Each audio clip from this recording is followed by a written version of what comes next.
So అట్లా cover చేసుకోవాలి, వాళ్ళు వెళ్ళిపోయినా కానీ మళ్ళీ వాళ్ళు వచ్చి స్టేట్మెంట్ ఇచ్చినాక కూడా తెలియదా మీకు? మరి నేను ఇంతకన్నా ఎక్కువ ఏం చెప్పదలుచుకోలేదు. సో వాళ్ళు ఎత్తుకవేరంట, వీళ్ళు వెళ్ళిపోయారంట, అంటే చిన్న పిల్లలు అది ఇది అని నిన్న మొత్తం కంప్లైంట్ ఇవ్వలేదా మేము?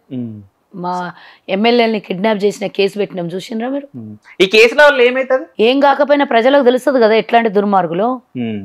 ఆ కేసు పెట్టినందుకే నిన్న 6 మంది తీసుకొని వచ్చి మళ్ళీ వదిలిండ్రు కదా. సరే, ఇట్లాంటివి మొత్తం తెలంగాణలో జరగొద్దని చెప్పేసి కోరుకోవాలి కదా. నిజంగా ప్రజా తీర్పుని ఎవడైనా గౌరవించేవాడు 5 సంవత్సరాల వరకు వేచి చూడాలి.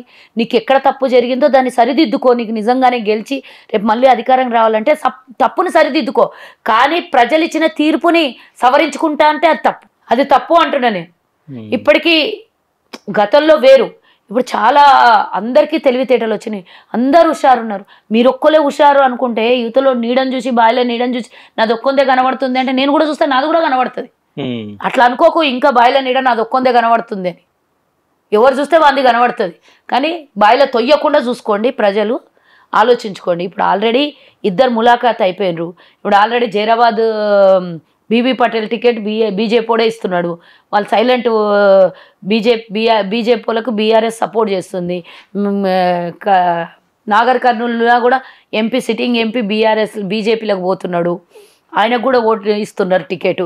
ఇట్లా మొత్తం 6 మంది 7 మందికి వాళ్ళే బీఆర్ఎస్ వాళ్ళకే టికెట్లు బీజేపీ వాళ్ళు ఇచ్చి బీఆర్ఎస్ ఓట్లు లాక్కుందాం అనుకో. కానీ ప్రజలు అతి తెలివి ఉన్నారు కదా, వాళ్ళకి తెలియదా?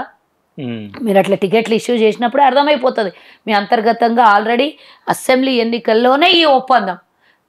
అసెంబ్లీలో మీరు మాకు సపోర్ట్ చేయండి, పార్లమెంట్లో మేము మీకు సపోర్ట్ చేస్తాం. రేపు పొద్దున తెలంగాణలో కాంగ్రెస్ అధికారంలోకి వస్తే మా మీద కేసులు పెడతారు. రేపు సెంట్రల్ లెవెల్లో సిబిఐ ఈడీ ఏమైనా కేసులు ఉంటే మీరు మాకు ఇడిపియండి, మీరు రేపు అధికారంలోకి వస్తే. ఇదే ఒప్పందం వల్ల. సరే చూద్దాం, ఎంపీ ఎలక్షన్లలో ఎక్కువ సీట్లు కాంగ్రెస్ పార్టీకి వస్తాయి. కాంగ్రెస్ పార్టీ సైడ్ ఉన్నట్టు ఇండియా కూటమి గెలవాలి, రాహుల్ గాంధీ గారు పిఎం కావాలి, అందరి కోరిక అది. బరాబర్ కోరుకుంటా, మా నాయకుడిని నేను కోరుకుంటా. నిజంగా ప్రజాపాలన కావాలంటే కాంగ్రెస్కే ఓటేయాలి ప్రజలు. ఎందుకంటే 110 రూపాయలు పెట్రోల్ పెట్టి కొనే ఓపిక నాకు లేదు, ప్రజలకు లేదు. 1200 పెట్టి గ్యాస్ కొనే ఓపిక ఏ పేద ప్రజలకు లేదు.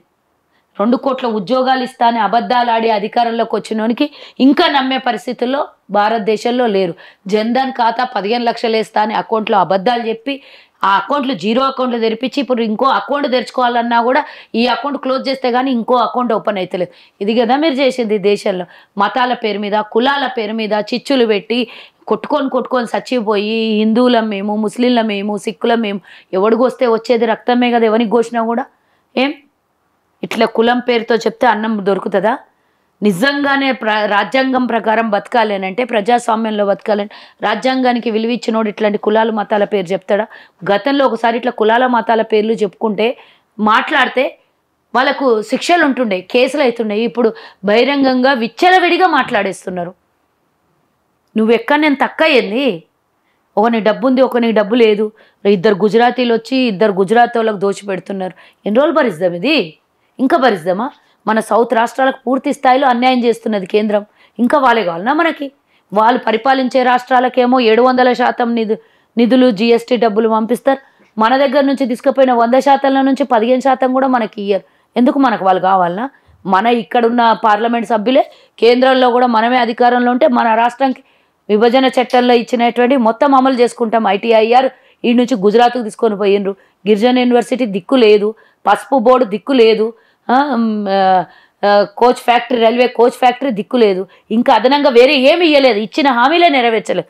ఇవన్నీ నెరవేరాలనంటే వాళ్ళు కేంద్రంలో నుంచి అధికారంలోకి తొలగితేనే, మన కాంగ్రెస్ పార్టీ వస్తేనే ఇక్కడ గల్లీ మేహం ఢిల్లీ మేహం ఇద్దరం మేమే ఉంటే తెలంగాణ అభివృద్ధి పూర్తి స్థాయిలో జరుగుతుంది కదా. సో సేమ్ ఇట్లాగా మీరు రేపు పొద్దున మీ అంటే తెలంగాణ గవర్నమెంట్ ని ఇట్లా అనకుండా చూసుకోండి, మీరు ఇచ్చిన హామీలన్నీ నెరవేర్చండి. సో ఇది నెరవేర్చాలని నేను ఒకటి చెప్తున్నా, మేము చిత్తశుద్ధితో ఉన్నాం.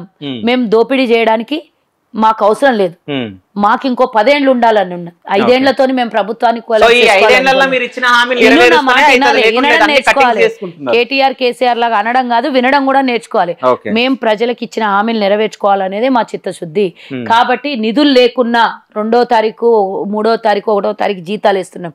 అన్ని డిపార్ట్మెంట్లో నుంచి డబ్బులు సదురుకొని జీతాలు వేస్తున్నాం. అంతా కొలాప్స్ చేసేసినాం, లక్షల కోట్ల అప్పులు చేసేసినాం.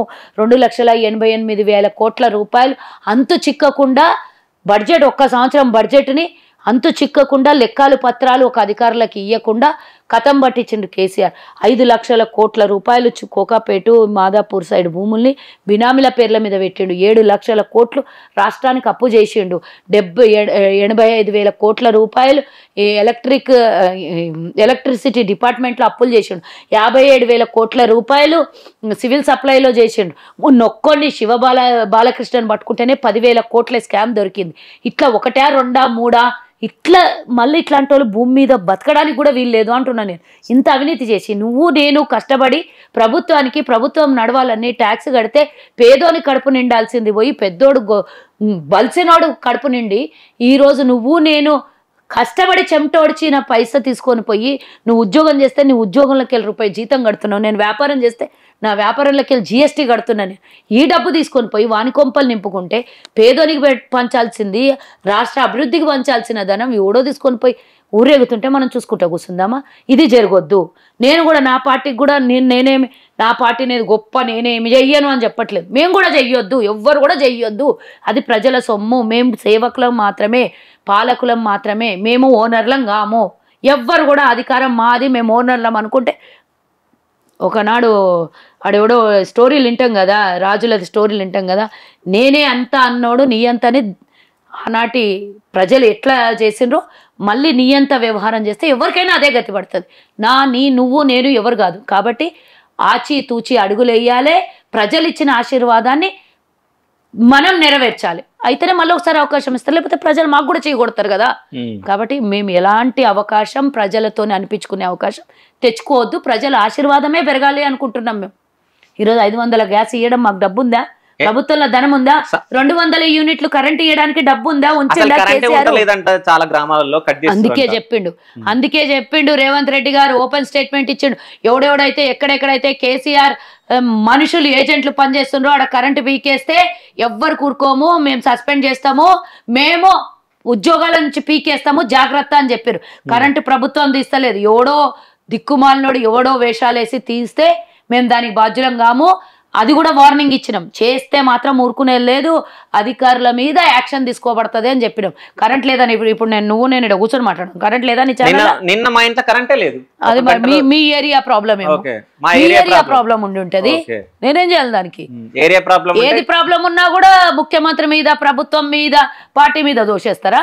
రాష్ట్రం మొత్తం ఉండి ఒక జాగాలు లేకపోతే అది ప్రభుత్వం మీదనే దోషేస్తుడా? కొన్ని గ్రామాలలోకి మా మీడియా పోతే నిజంగా నేను నా ఊర్లో 10 ఏళ్ల నుంచి చెప్తున్నా, తాండ్రు బాధ. ఎన్ని గంటలు కరెంట్ ఉంటుండే గత 10 ఏళ్లలో? ఒక్కసారి అడుగుదాం బాధ. వాళ్ళు చెప్పుకున్న 24 గంటల కరెంటు ఏ ఊర్లలో ఉన్నదో చూపిద్దన్నాడు. గంటకు అర్ధగంట కరెంటు పోతుండే మీ ఇంటి దగ్గర. మా ఊర్లో, అదే మీ ఊర్లో కాదు, మా ఊర్లో. మీ ఊర్లో నేను నా ఎగ్జాంపుల్ నేను చెప్తున్నా, రాష్ట్రం మొత్తం గురించి అవసరం లేదు. ఉడికిన దాని గింజ పిసికి మీ ఇంట్లో అన్నావు, నేను నా ఊర్లో. అవును, మా ఇంట్లో అంటే మా ఊర్లో ఎంక్వైరీ చేయి. గచ్చిబౌలిలో ఎందుకు కరెంట్ పోయిందో అక్కడ ఆఫీసర్లు గిట్ట కేసీఆర్ మనుషులు ఉంటే వాళ్ళని కూడా సస్పెండ్ చేద్దాం. బరాబర్ చెప్తున్నా నేను. కంప్లైంట్ ఇయ్యి, నో ఇష్యూ.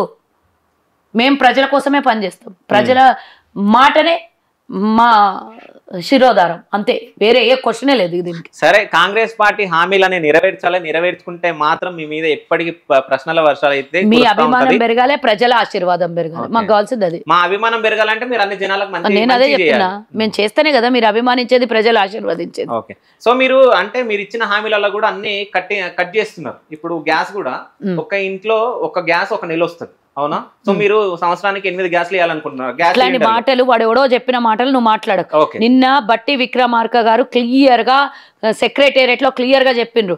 వాళ్ళు సంవత్సరానికి వాడినటువంటి పూర్తి సిలిండర్ స్టేటస్ చూసుకొని అవి ఎన్ని సిలిండర్లు వాడినో అన్ని సిలిండర్లు ఇస్తాం.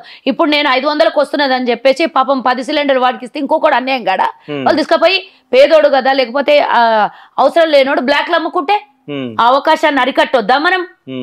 నీకు 2 నెలలకు సిలిండర్ వస్తున్నది, నేను 500కి ఇస్తున్నా, నేను సంవత్సరానికి 12 సిలిండర్లు కొంటే ఇంకొక అవకాశం ఉన్నోడికి ఆ నష్టం చేకూర్చున్నాడు. ఇప్పుడు ఒక సిలిండర్ నేను 6 తీసుకుంటా సంవత్సరానికి, కానీ 10 ఎందుకు తీసుకోవాలి నేను 500కి ఇస్తున్నాడని? అట్లా కాకుండా నువ్వు ఎన్ని వాడుతున్నావు సంవత్సరం రికార్డు తీసి అన్నే ఇస్తాం. అందరికీ లబ్ధి అందరికీ జరగాలి. కాబట్టి ఎక్కడ అవినీతి గాని ఎక్కడ గాని ఆరోపణలు రాకుండా చూసుకోవడం మా ధ్యేయం. అది గుర్తుంచుకోండి. మేము ఎవరికి అన్యాయం చేయదలుచుకోలేదు, ఎవరు కడుపు కొట్టదలుచుకోలేదు. సో ఫైనల్ గా ఎంపీ ఎలక్షన్ లో మీకు ఎందుకు ఓటేయాలంటే ఏం చెప్తారు మీరు జనాలకు? నేను ఒకటే చెప్తున్నా, కేంద్రం గురించి ఇందాకనే చెప్పిన, మేము తీసుకొచ్చిన 170 సంస్థల్ని ఆల్రెడీ 30-40 సంస్థలను అమ్మేసుకున్నారు. కొత్తగా ఒక ఐఏఎంస్ రాలేదు భారతదేశంలో, కొత్తగా ఇన్స్టిట్యూషన్స్ కట్టలేదు, కొత్తగా ఏ అభివృద్ధి జరగలేదు. మరి కులాల మధ్యలో మతాల మధ్యలో చిచ్చులు పెట్టిండ్రు. నేనేమి అభివృద్ధి చెంది నేనేమి లక్షాధికారి పోయి కోటీశ్వరుని కాలేదు, కోటీశ్వరులు లక్షాధికారులు ఎన్ని కాలాలు, కేవలం గుజరాతీకి మెప్తున్నాడు. ఆ గుజరాతీ పాలన పోవాలి అని అంటే డెఫినెట్గా కాంగ్రెస్ రావాలి.